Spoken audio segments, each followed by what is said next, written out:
Well, the weekend is over, but it does not mean we have to end things here and there. So today we're just going to focus on two reviews. The first one is from Stardom coming up with their New Year's Stars Tour. And this one features, of course, a mini tournament to determine the number one contenders for the Artist Championships. So if you guys know this, the current champions are Cosmic Angels core members Tam Nakano, Sayuri Anu, and Natsupoi. So the real question is, who will be the lucky recipients to challenge them? That's something we will find out. And of course, we do have some preliminary matches for the high speed and the ROH Women's Championship. And then we move on with our last review, Battle in the Valley in San Jose, recently took place on the 11th. We have many matches, of course. We have title matches, of course, Sumi Sakai's last match before right when she retires, and various other things as well. And for the added bonus, there is no news updates for today. So, let's get ready for another episode of Deleted Wrestle Zone.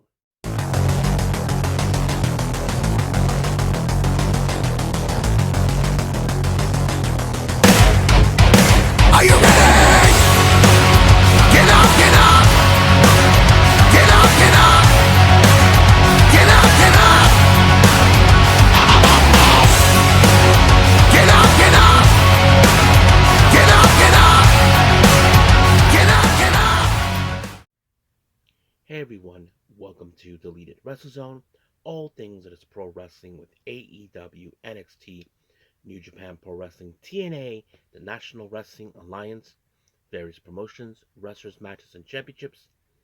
I am your host, J-Rod here. So, if you are new to the channel, welcome. This is a channel where we do a lot of pro wrestling reviews from various promotions, not only here in the United States, but also in Japan, Mexico, Canada, Europe, the UK.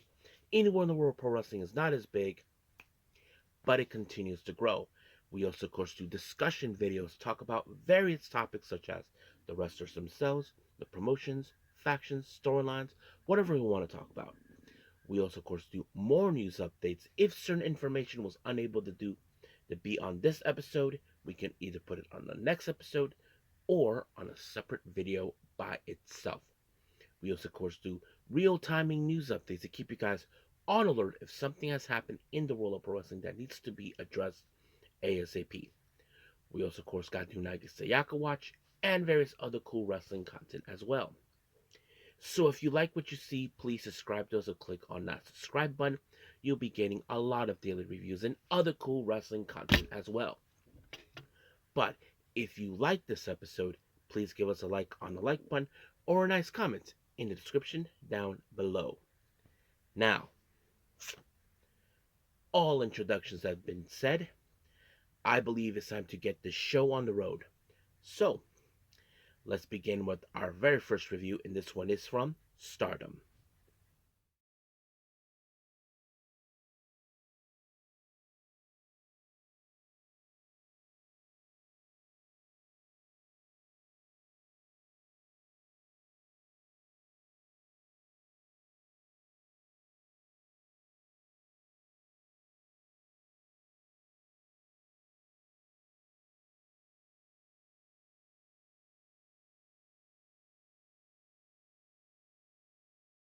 Okay, Stardom New Year's Stars. This is day one. This took recently on the 11th of January. Now, I want to point out something for anybody. No, Mayu Iwatani, Azumi, Maika, Hanako, and Mina Shirakawa, 5 wrestlers were not in part of this event due to the fact because of around the same time in American time zone, they were participating in the Battle in the Valley, which of course I'll be reviewing next. So just to put that out for anybody in case anybody's been wondering. Now, our first match, we have the members of Hate, consistent of Tekla, Momo Watanabe, and Sayaka Mitani taking on Athena, teaming up with the members of Stars, more specifically Koguma, and one half of the Goddesses Tag Team Champions, Hana. Now, I often said this many times. Athena is a bit of a more self-centered person, so I asked myself, how would she get along with Kokuma and Hanan? I mean, they are fantastic wrestlers, but Athena has always been more self-centered. But of course, she cannot turn a blind with the objective that she has to contempt with Tekla. That's something we know was going to happen. But however, this match had an interesting ending where once again Momo Watanabe actually miscue on her batting hit. She hit Tekla accidentally until, of course, I'm not sure exactly what Athena did, but looked more like a gut wrench power bomb or so. And just like that, 1, 2, 3 is over. And then, of course, Athena go on back and forth with Tekla to prove, Tekla saying that she's you know, the bitch that runs Japan or something like that. But Athena is more like, I'm the one who runs the world, that sort of thing. So sooner or later, we will see those two. I think that's going to happen on the 13th. We'll see about that. Our next match, we have a bit of a three-way. We have Matoe Amabe versus Waka Tsukiyama versus Sayuri Ano. So basically, of course, nothing too special. But of course, Waka did try to convince Matoe to help her out to deal with Sayuri Anu, who is more of a better veteran than her, which is no secret.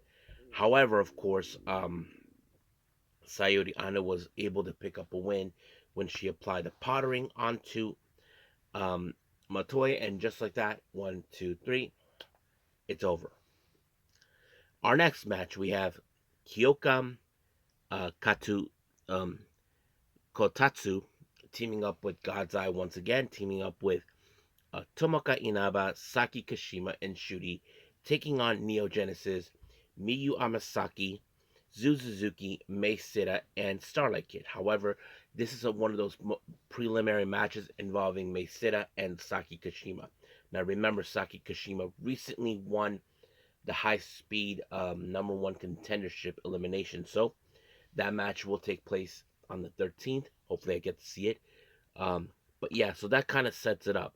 But however, it was um, Kashima with a very impressive move.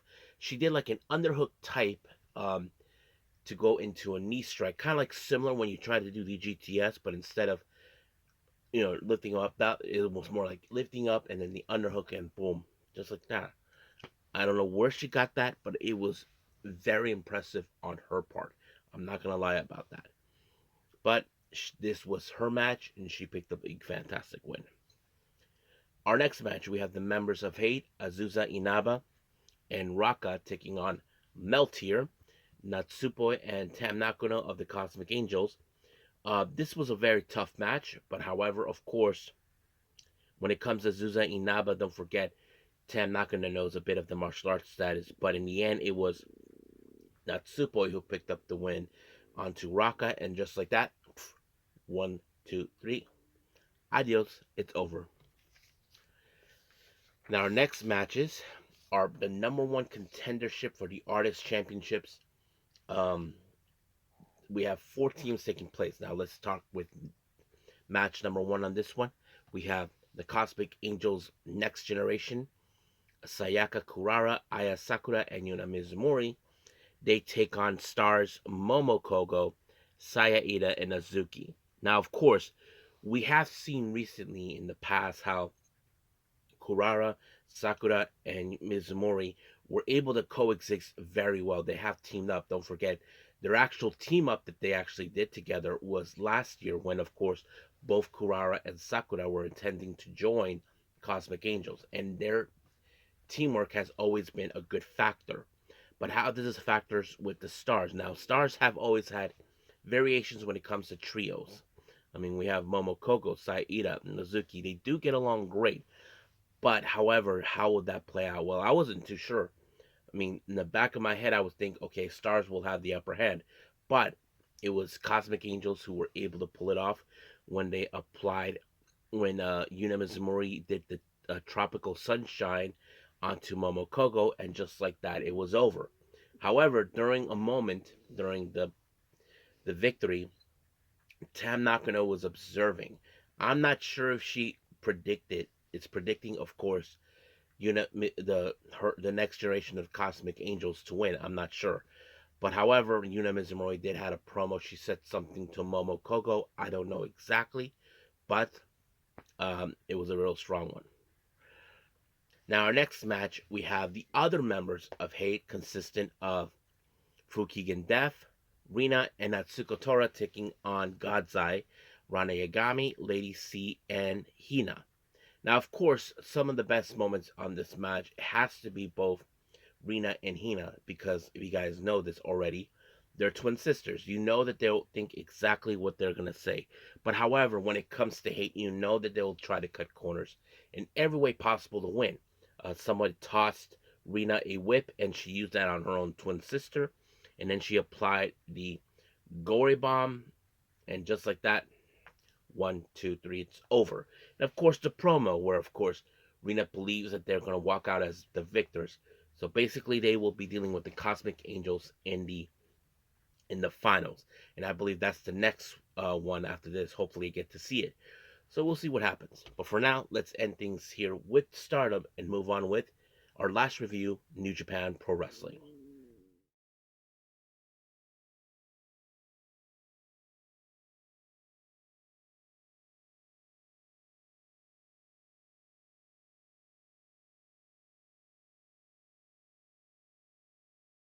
Okay, New Japan Pro Wrestling Battle in the Valley. This is their latest U.S. show they did. It also took place on the 11th of January. And of course, we have many title matches taking place and other special matches as well. Now, let's begin with the buy in matches. We have a strong survival match. We have Viento versus Zane J. Now, this match, nothing too special, but there was a moment of a botchness on this one where, of course, Zane J was intending to do something on top of the turnbuckle. But I don't know if he lost his balance. That's the thing I couldn't tell. But he was able to apply an elbow drop, but later he made it up by applying the Boston Crab and showing him the win. Now, our next match, we have TMDK, Bad Dude Tito, teaming up with Shane Hayes. They take on Matt Vandegrift and Fred Rosser. But I can tell by this match that Vandegrift and Rosser were not going to get along great due to the fact of their student-teacher dynamic. And of course, Vandegrift is more of the self-centered type person. But of course, at some point of this match, Vandegrift walked out, leaving Rosser all by himself. Rosser, who I know doesn't quit, doesn't give up, managed to try to be on his own, but unfortunately, Tito Ortiz was able to pick up the win, and just like that, one, two, three, it was over. Now, our next match, this is for the New Japan Strong Championship. Gabe Kidd defends the belt against Tomohiro Ishii. As always, we've seen Gabe Kidd. He thinks he is the shizmed all the time. He always talks crap about that. But when it comes to Ishii, he's the type of person, he doesn't back down. He doesn't take any crap from anybody. But unfortunately, this match did not go either way because it ended up reaching a 30-minute time limit draw. So basically, that's how it ends. But I'm sure Gabe Kidd's not going to forget this. I'm sure he wants to go back to this and make it right for his own perspective. Now, our next match is the New Japan Strong Openweight Tag Team titles. Roppongi Vice, consistent of Yo and Rocky Romero, take on the West Coast Wrecking Crew, making their first title defense. Of course, I like to say the West Coast Wrecking Crew have always been a bunch of big crime babies for many reasons. As you all know, if you guys remember, they often said that they were the first tag team that tried to they were the first tag team that tried to bring this up, but they never won these titles, and they cry about it all the time. And now that they won it, they feel they cannot lose it. So you would think that they were going to try a way to make sure these titles will not go out of their possession. Well, they did that thanks to Isaacs when he used the belt on Rocky, and just like that, a pinfall was made. One, two, three, it's over. See, this is why I say they're a bunch of crybabies. Now, our next match, we have a bit of an 8-woman tag team match. We have team number 1, Johnny Robbie, Trish Adora, Anna Jay, and Azumi. They take on, of course, Viva Van and the members of EXV, consistent of Hanako, Maika, and Mina Shirakawa. Now, those who know this, Mina and Viva have teamed up before in the past. So has Anna Jay and Azumi. So basically that's set up. But let me pull up the um, how this match turned up for all of you. Okay, here it goes. Hanako pins Johnny Robbie, but later, of course, Azumi pins Hanako with the Azumi Sushi. Then Anna Jay eliminates Viva Van. Mina Shirakawa and Maika eliminates Trish Adora. Then Mina and Azumi eliminate each other, and that leaves Maika with Anna Jay. So that kind of went in a very good match. But however, unfortunately, Maika eliminates Anna Jay over the top. So just like that, um, as Walker Stewart say, EX Viva actually won this match. So just like that. Now our next match is for the New Japan World Television title. Now remember, as you all know, recently we have a brand new champion, and that is of course ELP El Fantasmo, who, as you know, he beat cancer and he came back stronger, and now he has won a much bigger title. You know that would make him where he goes. However, Jeff Cobb, as you probably can guess, he is not satisfied with the results. He felt that he should have got the rematch that he never got. Well, fortunately, that's what he has to do. But of course, it's more like an ego type of situation. Of course, Jeff Cobb cannot stand El Fantasmo being the champion because he felt that he is the rightful champion. But unfortunately, this match ended in a double countout after 10 minutes and 40 seconds. So, in a perspective, this odds and but fans were not satisfied with this and they were asking for more, but it did not happen. So we'll see where that goes. Now, our next match, we do have Sumi Sakai teaming up with the House of Losers, or better known as the House of Torture, Sho and Evil, taking on Yuka Sakazaki, making her New Japan debut. She teams up with, of course, the icon of stardom, Mayu Iwatani, and the time bomb himself, Hiromu Takahashi. Now, of course, when it comes to House of Torture, or should I say, the House of Losers, they like to cheat their way through. But you ask yourselves, why did Sumi Sakai team up with Evil and Sho? Those who know this, if you guys know, members of the New Japan roster made their appearances in a Ring of Honor, and Sumi was the kind of person who takes good care of them due to the fact that she can speak English, takes care of the Japanese wrestlers, and that's always been the case. But she doesn't care about, of course, Evil and Sho's issues towards Hiromu. But unfortunately, that did not go according to plan because Hiromu was the one who took out um, Sumi Sakai. I'm not sure if it was a time bomb, but just like that, it was over. But towards the end, of course, everybody came out to say thank you to um, Sumi Sakai. This was her last official match, and Hiromu gave her his jacket, as a going away present, and she'll be missed. I'm not sure what else she's gonna do, but I'm sure we'll be seeing her training the next generation. Now, our next match, we have the Never Openweight Championship, Kushida taking on Konosuke Takeshita. I thought this match was unbelievably good. Now, Kushida, many of you may know this as he's a junior heavyweight competitor. Why would he face a guy like Kushida? Don't forget, the Never Openweight Championship. That means no weight limit is required. And we have seen Kushida outside of New Japan and other promotions where he can face wrestlers who are much bigger and better than him. And that's always been one of his things that he was unable to complete. And now he wants to do that by taking on Takeshita.